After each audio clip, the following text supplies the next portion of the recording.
everybody. Okay, so continuing with our tutorials today. Don't mind the shadow.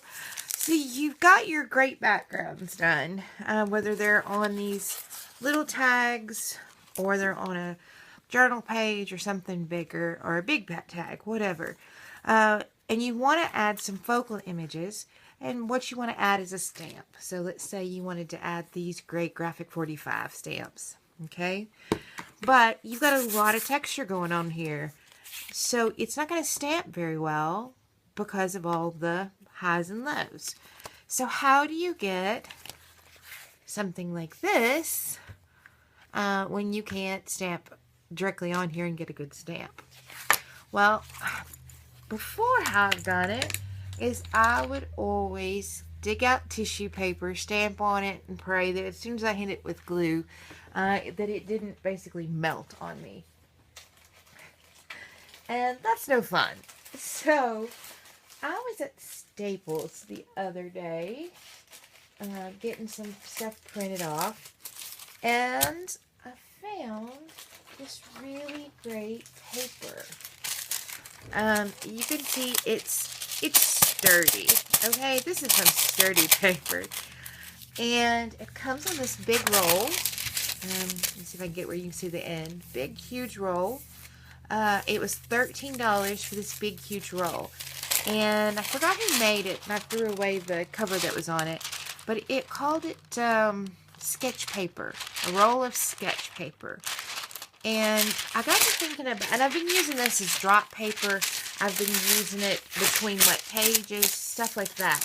But when I was trying to do that page, this page,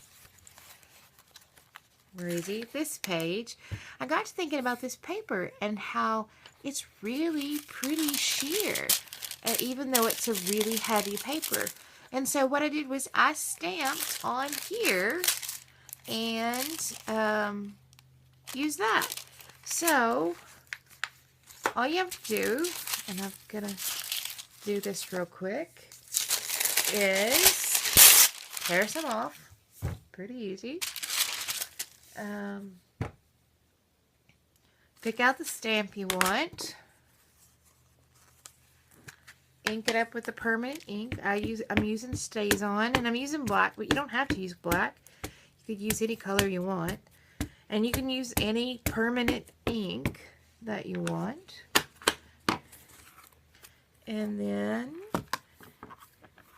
stamp it down. Make sure you get good pressure. Now, I will say that, sorry, because this paper is super thin, it does have a tendency to want to stick. It also, and I forgot to check, has a slick side and a not so slick side. And just by sheer luck, I think I picked the rougher side. Yeah, I did. So I found out the hard way that if you start on this side, the ink's gonna pull off with the stamp. About half the time, it still did on this side. But when it works, it works. As you can see, when it works great. So, get this all done, pull her up, and there she is. And isn't she great? So, I normally would stamp like a bunch on here. But let's just tear this down a little bit. And then just tear this down where it's not a lot of paper around it, because I don't have enough hands to show you again, but you do kind of see the outline of the paper, even though you don't really see the paper. So, whoops, I got a little bit. So I do tear it so you don't get those hard edges.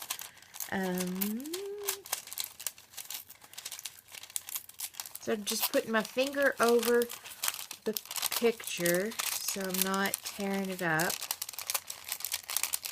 And it's basically the same thing you do if you've stamped with tissue paper. How long does this need to be?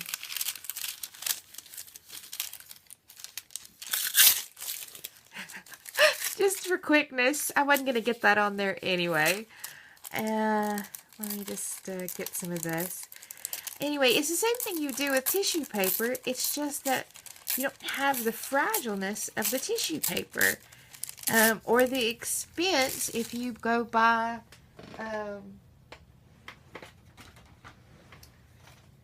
that's gesso. I don't want gesso. Here we go, matte medium. Or the expense if you go buy like stamping paper. You know, Ranger has some, but A, it's not easy for me to get. I have to order it and wait. B, it's a little pricey.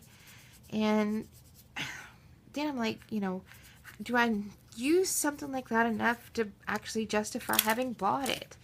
And the answer is probably no. But this is something that I bought for something entirely unrelated. I think it makes great drop paper. And yeah, I have glue all over me.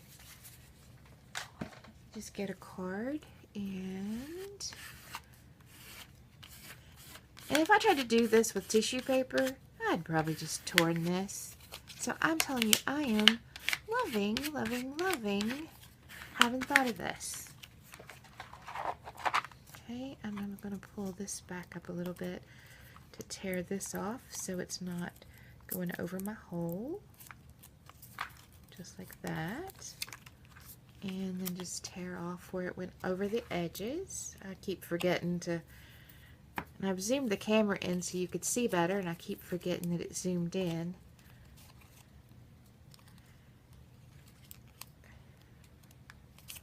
Okay, you know what? That's the edge anyway. We're just going to turn it over and cut it off.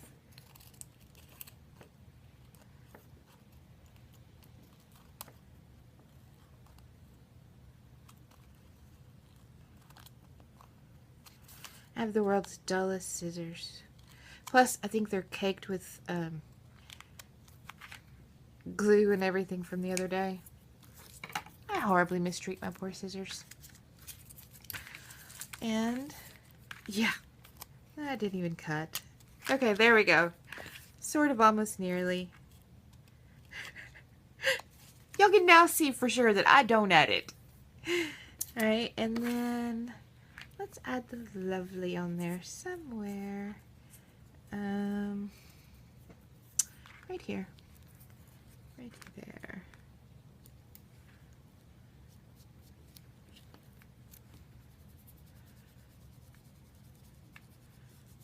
Alright, and then I'm just going to kind of go over the whole thing with a little bit more matte medium just to make sure everything is stuck down good, especially since I've been tugging at it so.